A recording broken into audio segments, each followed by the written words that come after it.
Was اور نصیحتیں، لفظ لفظ حکمتیں، ابر علم و آگہی سے برستی بارشیں، شرع کے امور سے، دین کے شعور سے، قلب و ذہن جگمگاتے ہیں سچ کے نور سے۔ خطبہ جمعۃ المبارک۔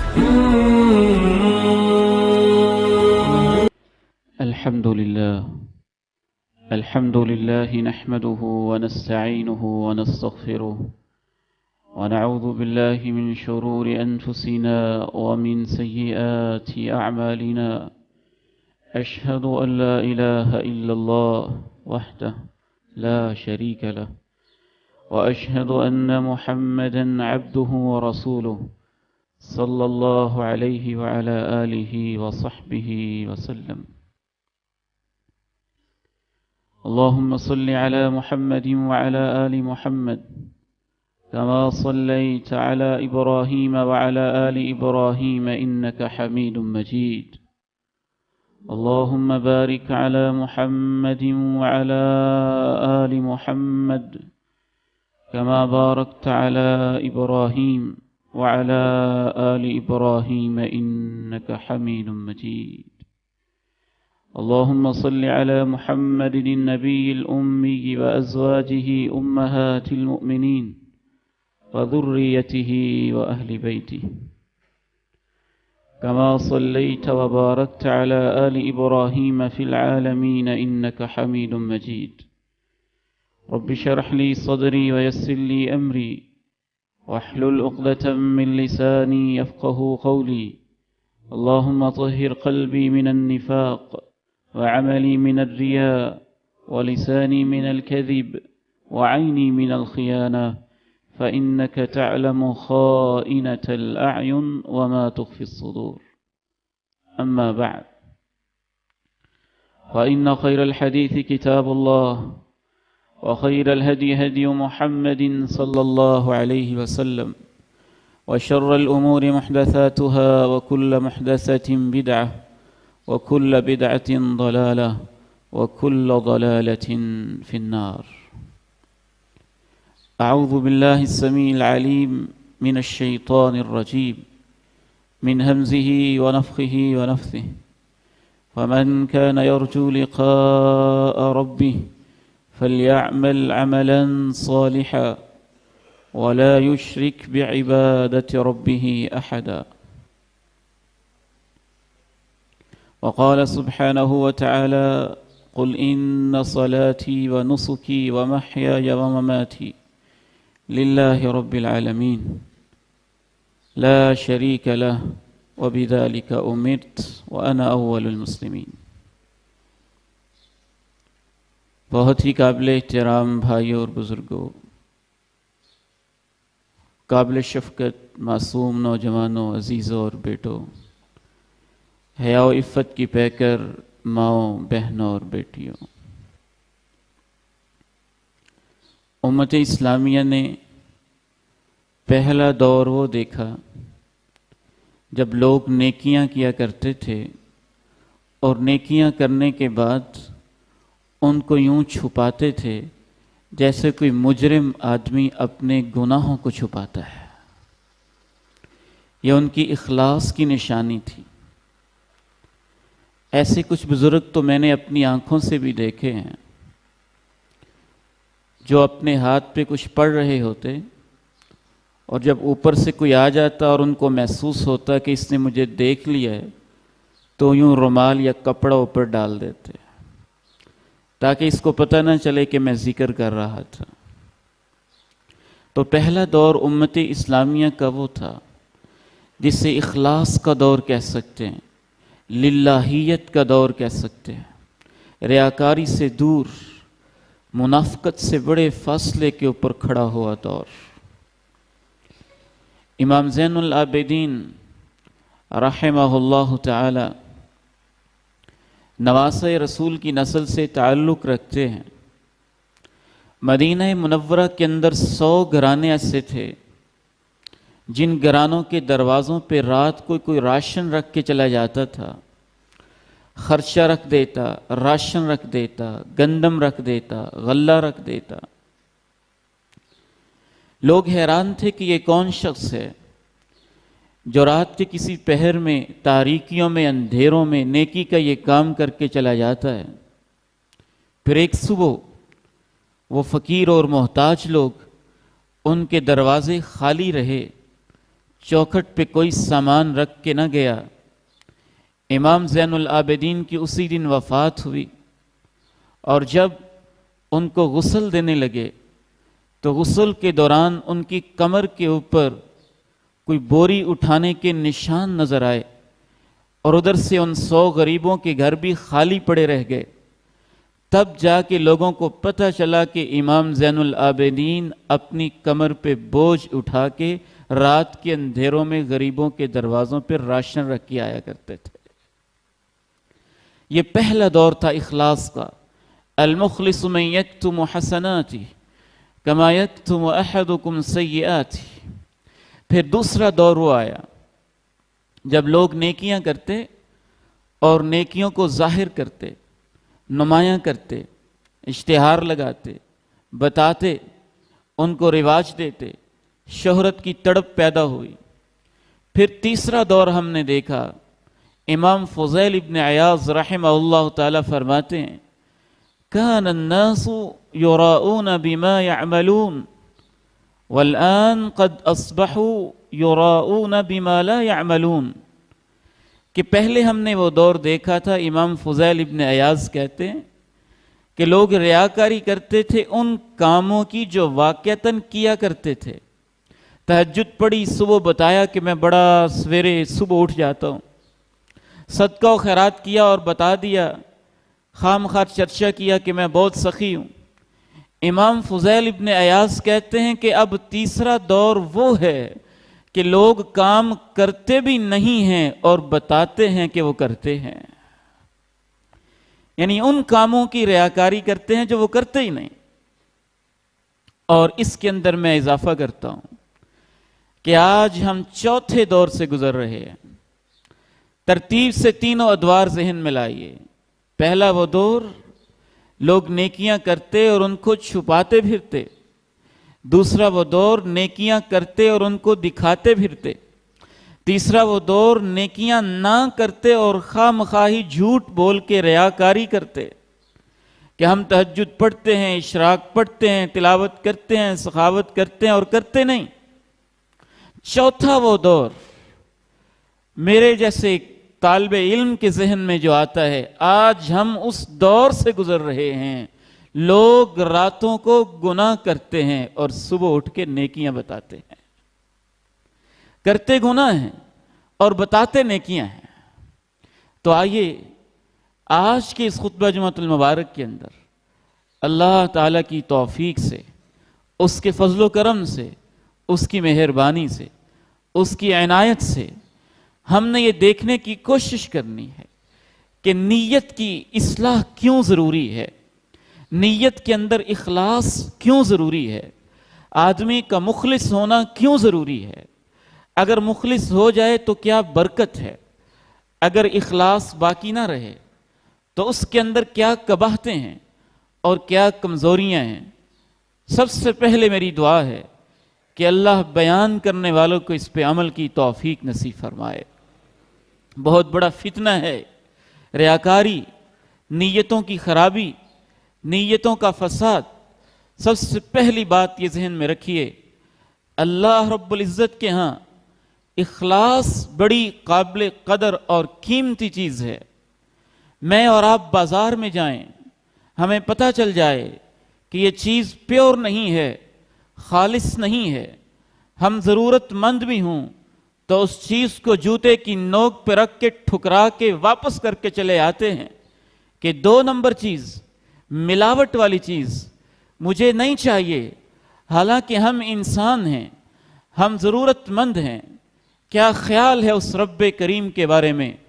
مرکز بلال کے میرے نمازیوں، بزرگوں، میری ماں، بہنوں اور بیٹیوں، ہم پیور چیز لیتے ہیں اور ملاوٹ والی چیز انسان ضرورت مند ہونے کے باوجود نہیں لیتا، اس رب کے بارے میں کیا خیال ہے جو صمد ہے، جو غنی ہے، جو کریم ہے، جو بے نیاز ہے، جو کسی کا محتاج نہیں ہے؟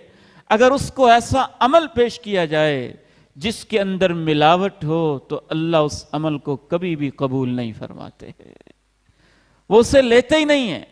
انا اغنى الشركاء عن الشرك من عمل عملا اشرك فيه معي غيري تركته وشركه، جو بھی کوئی ایسا عمل کرے جس میں میرے ساتھ کسی اور کا حصہ بھی ڈال دے تو اللہ کہتے ہیں میں بڑا بے نیاز ہوں، میں اپنے حصے کو بھی چھوڑ دیا کرتا ہوں۔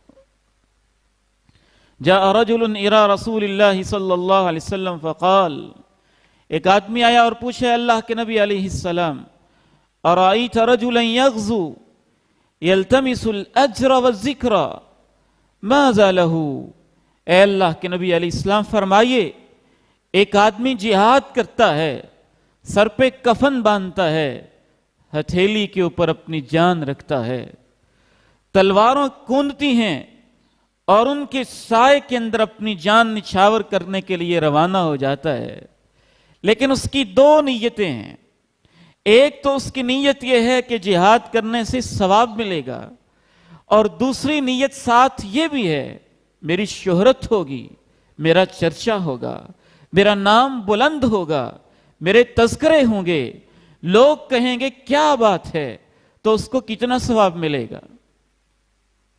ایک تو یہ ہے کہ نیت خالصتاً 100% غلط ہے، لیکن نیت کا خالص ہونا اس قدر ضروری ہے کہ 100% غلط نہیں ہے، 50% غلط ہے، 40% غلط ہے، 30%، 20%، 10%، 1% بھی اگر نیت کے اندر ملاوٹ آ جائے تو رب کریم اس عمل کو قبول نہیں فرماتے ہیں۔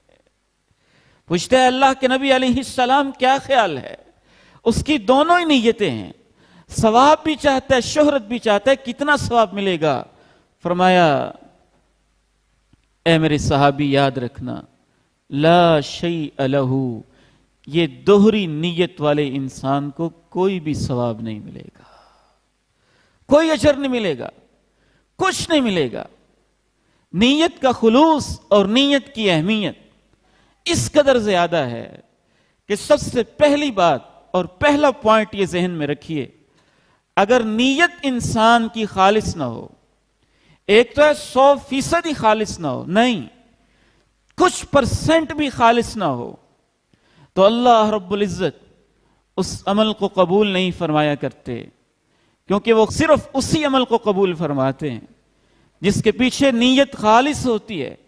امام ابن قیم الجوزیہ رحمہ اللہ فرماتے ہیں دنیا کے تمام انسان لوگوں کے ظاہر کو دیکھتے ہیں، میں آپ کو دیکھتا ہوں، آپ کے چہرے کو دیکھتا ہوں، آپ کے بیٹھنے کو دیکھتا ہوں، آپ کی توجہ کو دیکھتا ہوں، آپ کی محبت اور ظاہری علامات کو دیکھتا ہوں، آپ میری ٹوپی کو دیکھ رہے ہیں، رومال کو دیکھ رہے ہیں، اشاروں کو دیکھ رہے ہیں، بات کو سن رہے ہیں، وہ رب کریم اس وقت بھی میرے اور آپ کے دل اور نیت کو دیکھ رہا ہے۔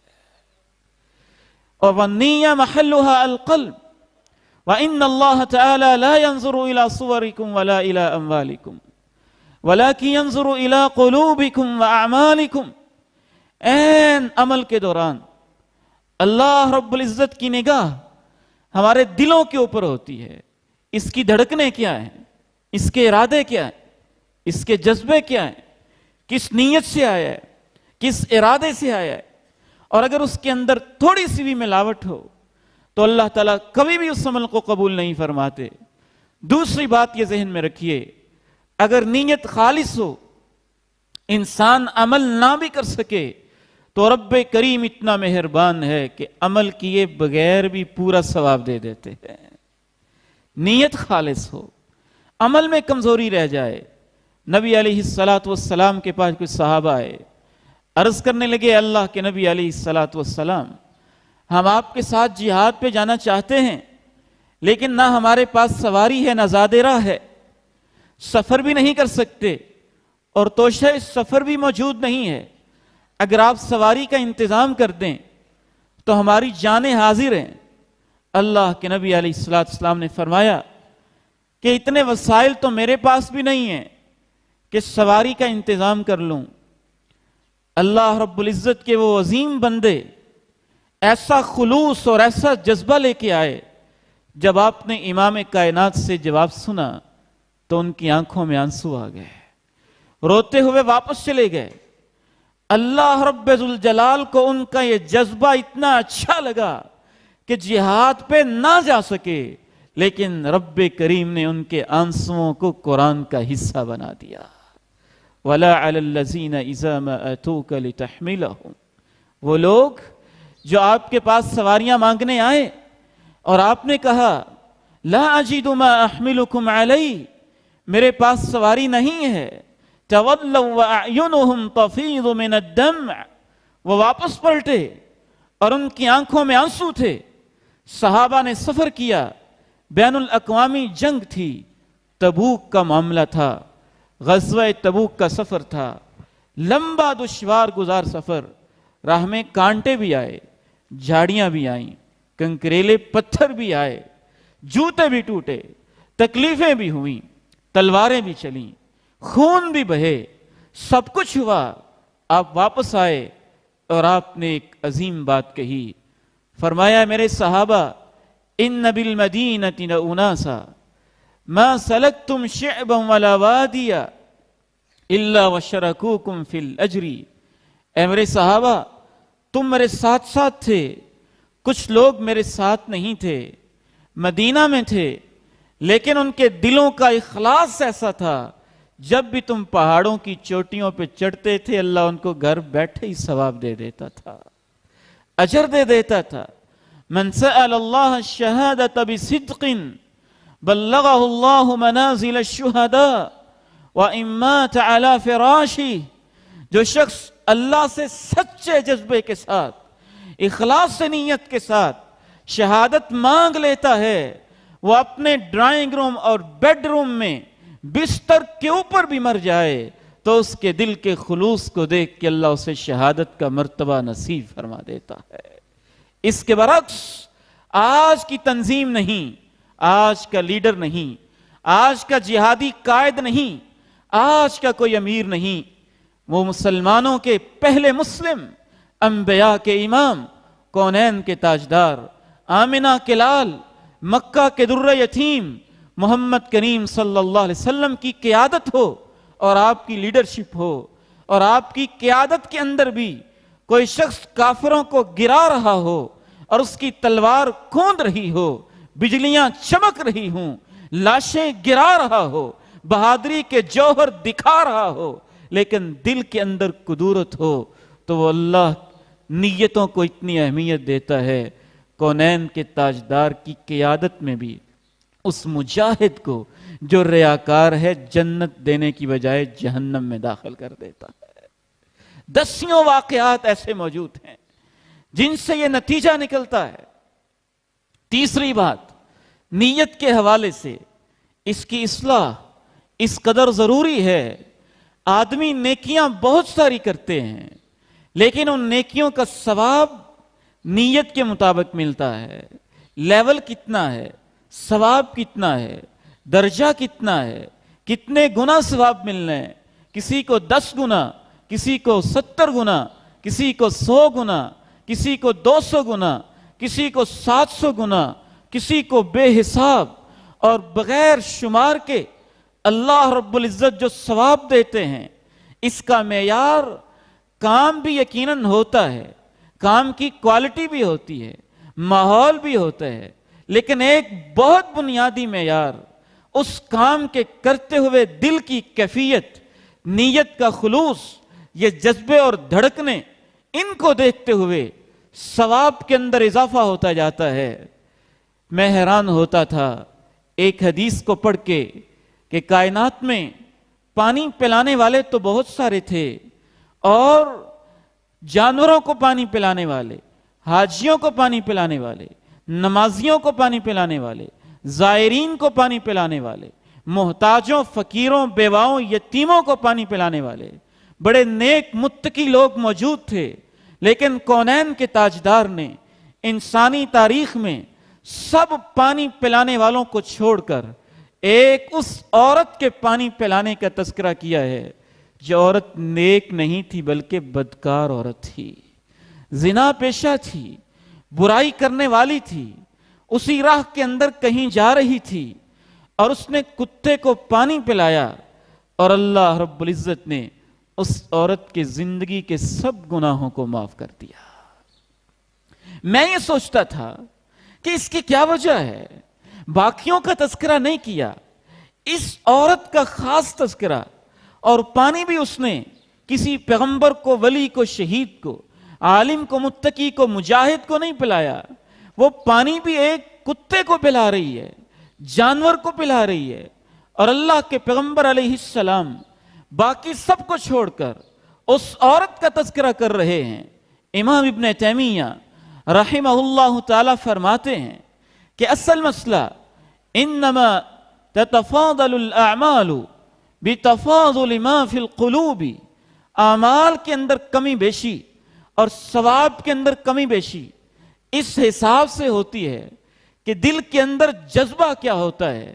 باقی پانی پلانے والے بھی تھے، اس عورت نے جب پانی پلایا تو اس نے اس جذبے کے ساتھ، اس خلوص کے ساتھ پلایا کہ پانی پلائے جب کوئی انسان کو دل میں خیال آ ہی جاتا ہے کہ میرا دوست ہے، ہمسایہ ہے، یہ خیال آنا گناہ نہیں ہے، یہ خیال آنا کوئی جرم نہیں ہے، حق والوں کے حقوق ہوتے ہیں، یہ بھی خیال آ جاتا ہے کل میرے کام آئے گا۔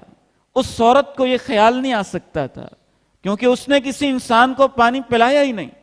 کتے کو بھی، جانور کو بھی، گائے بھینس کو بھی پلانے والے پانی پلاتے ہیں، لیکن مقصد یہ ہوتا ہے ہم اس کا دودھ دوتے ہیں، یہ ہمارے گھر کا رکھوالا ہے، لہٰذا ہمارا فرض ہے اس کو پانی پلائیں۔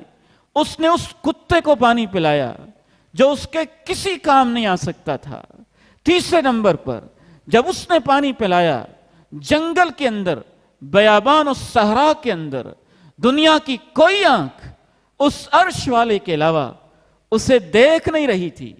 چوتھے نمبر پہ جب اس نے پانی پلایا، ایسے ماحول میں پانی پلایا کہ پانی پلانے کے لیے برتن بھی نہیں تھا، نہ جانے اس کا موزہ کتنا قیمتی تھا، وہ جوتا کیسا تھا اس نے اتارا، دوپٹہ یا کپڑا کیسا قیمتی ہوگا، اس کے ساتھ پھر اس کو باندھا، پتہ نہیں پانی کتنا گہرا ہوگا، کیسے اس نے اس کو نکالا، اور پتہ نہیں دل کی کیا کیفیت اور خلوص کہ جب اس طریقے سے اس نے پانی پلایا تو اس کے دل میں اخلاص، للہیت اور اللہ کی مخلوق پہ اللہ کے لیے ترس کرنا، یہ جذبہ اتنا غالب آ گیا کہ کتے کو بھی چند قطرے پانی پلانے سے اللہ نے زندگی کے سارے گناہوں کو معاف کر دیا ہے۔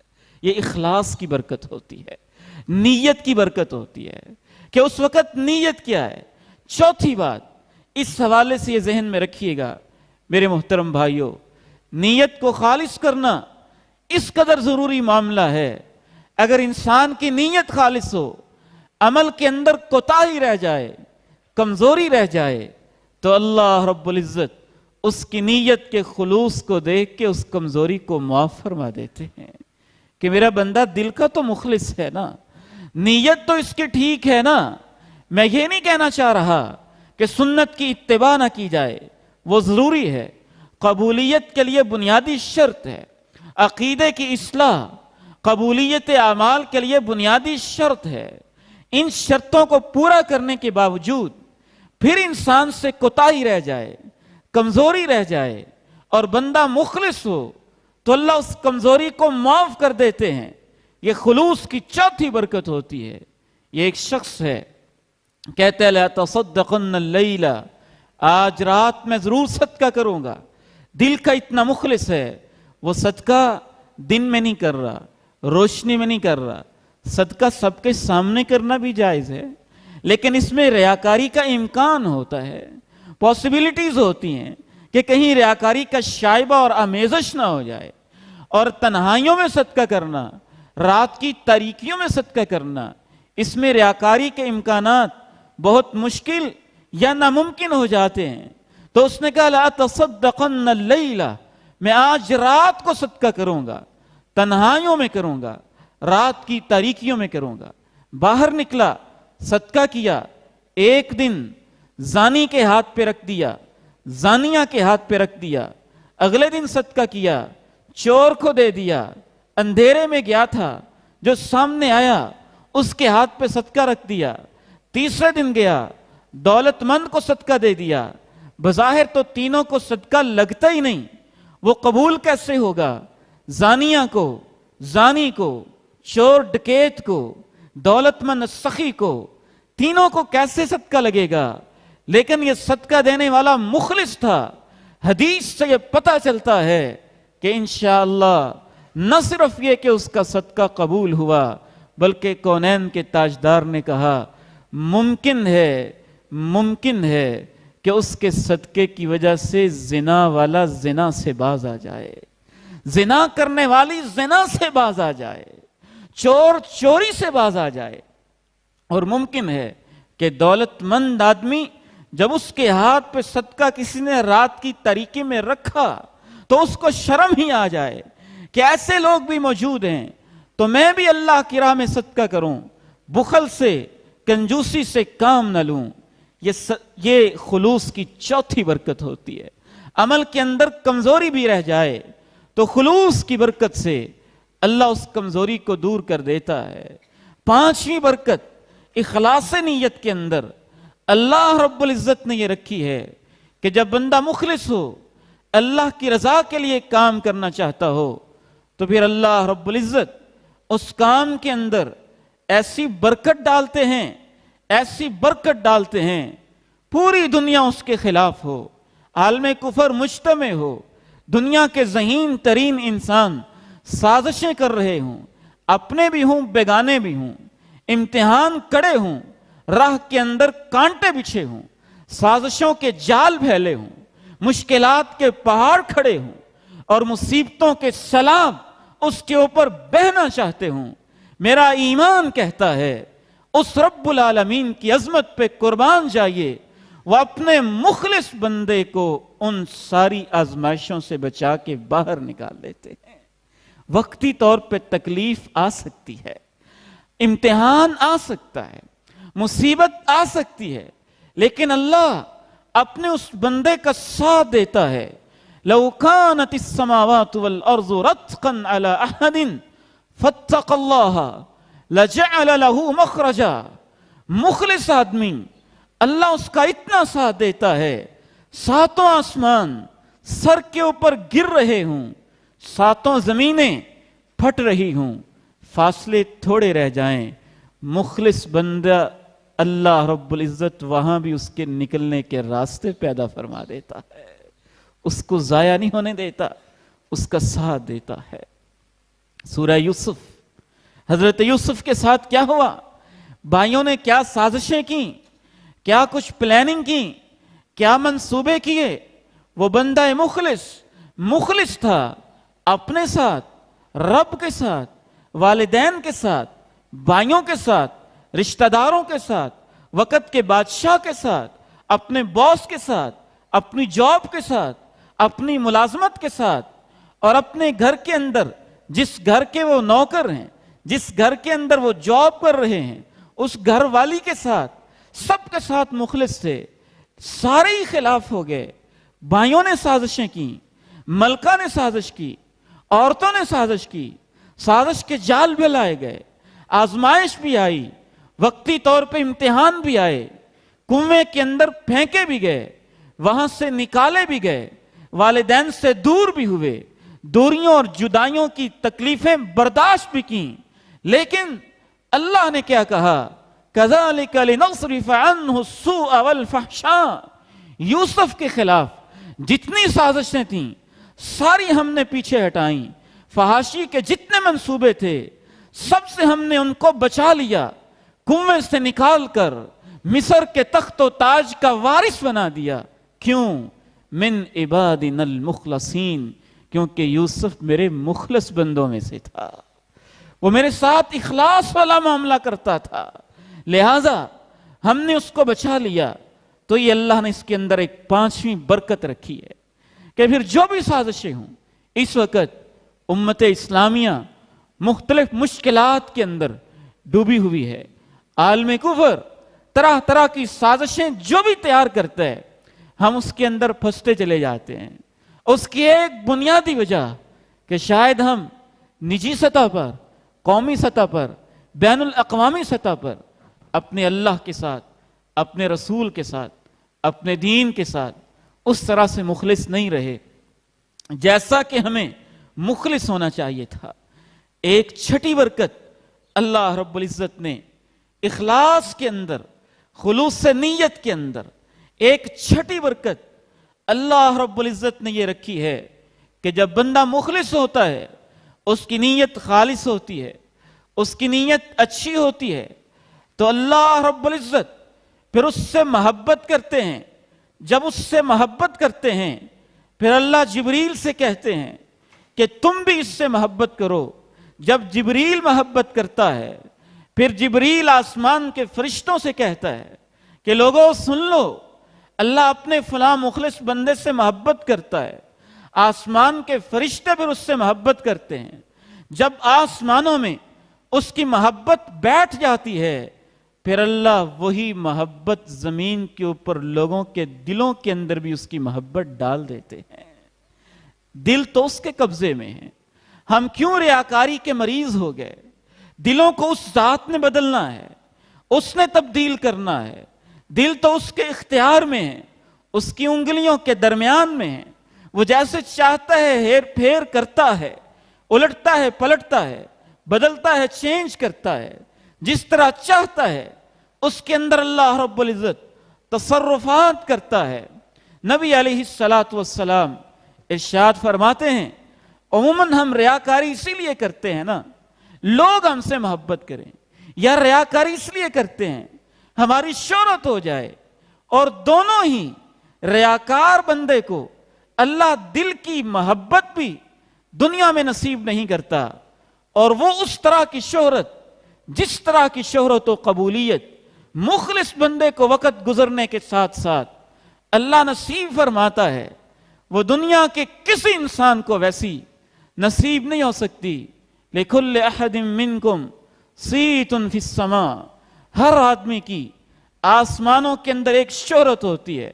فَإِذَا كَانَ صِيتُهُ فِي السَّمَاءِ حَسَنًا، جب آسمانوں میں اچھی شہرت ہوتی ہے، وَضِعَ فِي الْأَرْضِ، وہی شہرت زمین کے اندر نازل کر دی جاتی ہے. پھر اس مخلص بندے کے ساتھ اللہ رب العزت ایسا ایسا معاملہ کرتا ہے، محبتوں کے ایسے انداز ہوتے ہیں.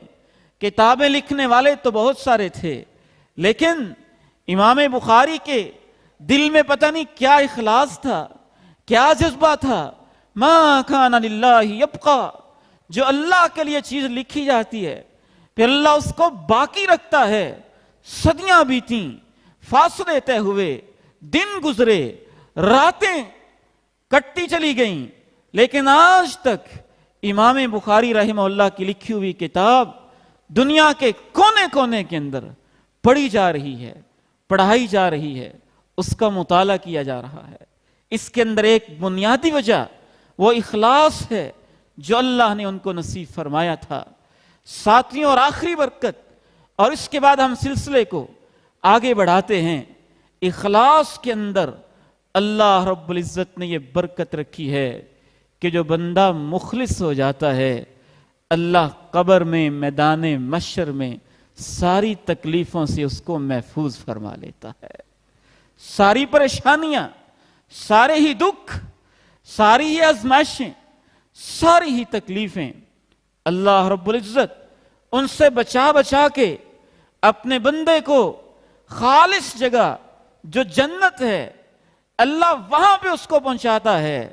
خالص لوگوں کے لیے خالص جگہ، پاکیزہ دل انسانوں کے لیے پاکیزہ جگہ، مخلص لوگوں کے لیے مخلص اور طاہر و طیب جنت کے محلات اللہ رب العزت نے تیار کیے ہوتے ہیں. قرآن مجید میں اللہ تعالیٰ ارشاد فرماتے ہیں انما نطعمکم لوجہ اللہ لا نرید منکم جزاء ولا شکورا. وہ جو مخلص لوگ کہتے تھے کہ ہم صرف اللہ کی خاطر تمہیں کھلاتے ہیں، ہم تو یہ بھی نہیں چاہتے ہمیں بدلہ دو اور یہ بھی نہیں چاہتے کہ ہمارا شکریہ ادا کر دو. ہم تمہارے ساتھ مخلص ہیں, صرف اللہ کی رضا کے لیے یہ کام کر رہے ہیں. اللہ نے ان کا صلہ بتایا. فَوَقَاهُمُ اللَّهُ شَرَّ ذَلِكَ الْيَوْمِ وَلَقَّاهُمْ نَضْرَةً وَسُرُورًا وَجَزَاهُمْ بِمَا صَبَرُوا جَنَّةً وَحَرِيرًا. اللہ نے اس کا صلہ یہ دیا. فَوَقَاهُمُ اللَّهُ شَرَّ ذَلِكَ الْيَوْمِ کہ اللہ نے قیامت کے دن کی ساری مصیبتوں سے اپنے ان بندوں کو بچا لیا. وَلَقَّاهُمْ نَضْرَةً وَسُرُورًا لوگ قبروں سے اٹھے تو ان کے چہرے اترے ہوئے, آنکھیں دنسی ہوئیں اور پھٹی پھٹی سی ہیں, اور ان کے چہروں کے اوپر سیاہیاں ہیں. یہ مخلص بندے جب قبروں سے اٹھے تو اللہ کہتے ہیں کہ ان کے چہرے پہ تازگی پیدا کر دی, نور پیدا کر دیا, سرور پیدا کر دیا, خوشی کے جذبے پیدا کر دیے.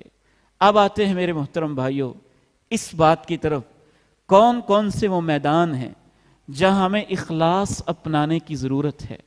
ظاہر ہے وہ وسیع میدان ہے. دین کا ہر کام اس کے اندر اخلاص کی ضرورت ہے.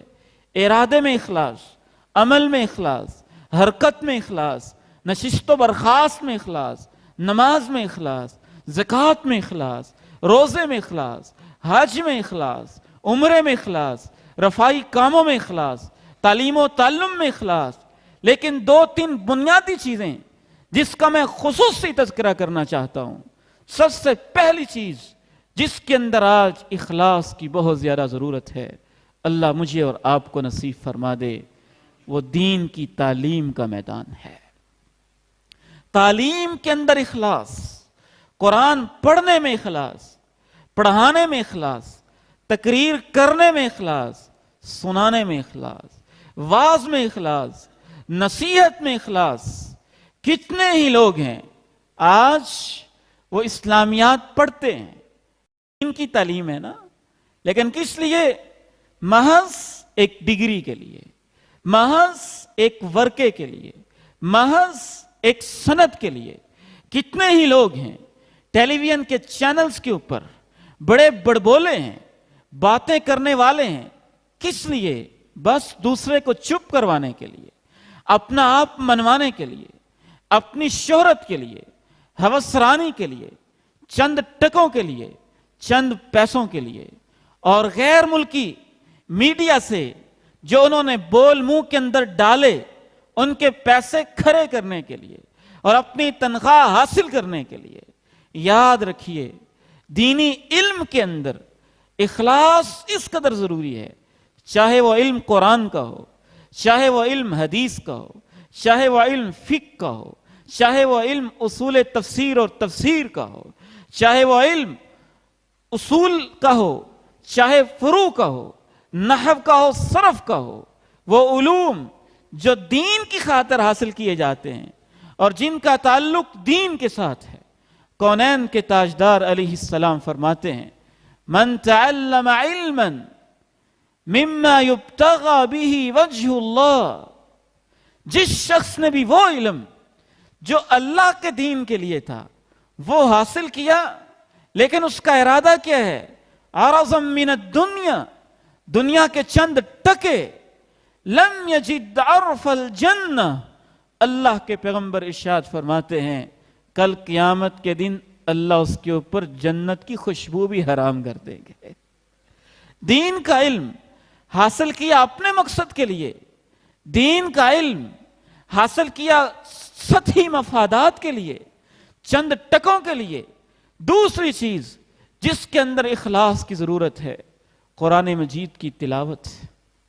قرآن کی تلاوت, کیسے کیسے قاری, ان کی خوبصورت آوازیں, مسحور کن آوازیں, نشہ کن آوازیں کہ بندہ سنے اور نشے کے اندر اور اس کیفیت کے اندر سرشار ہو کے ڈوبتا چلا جائے, ایمان تازہ ہوتا چلا جائے.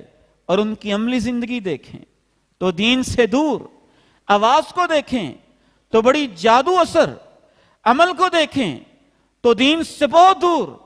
اور تلاوت کا مقصد یہ ہو کہ مجھے چند پیسے مل جائیں, تلاوت کا مقصد یہ ہو میری شہرت ہو جائے.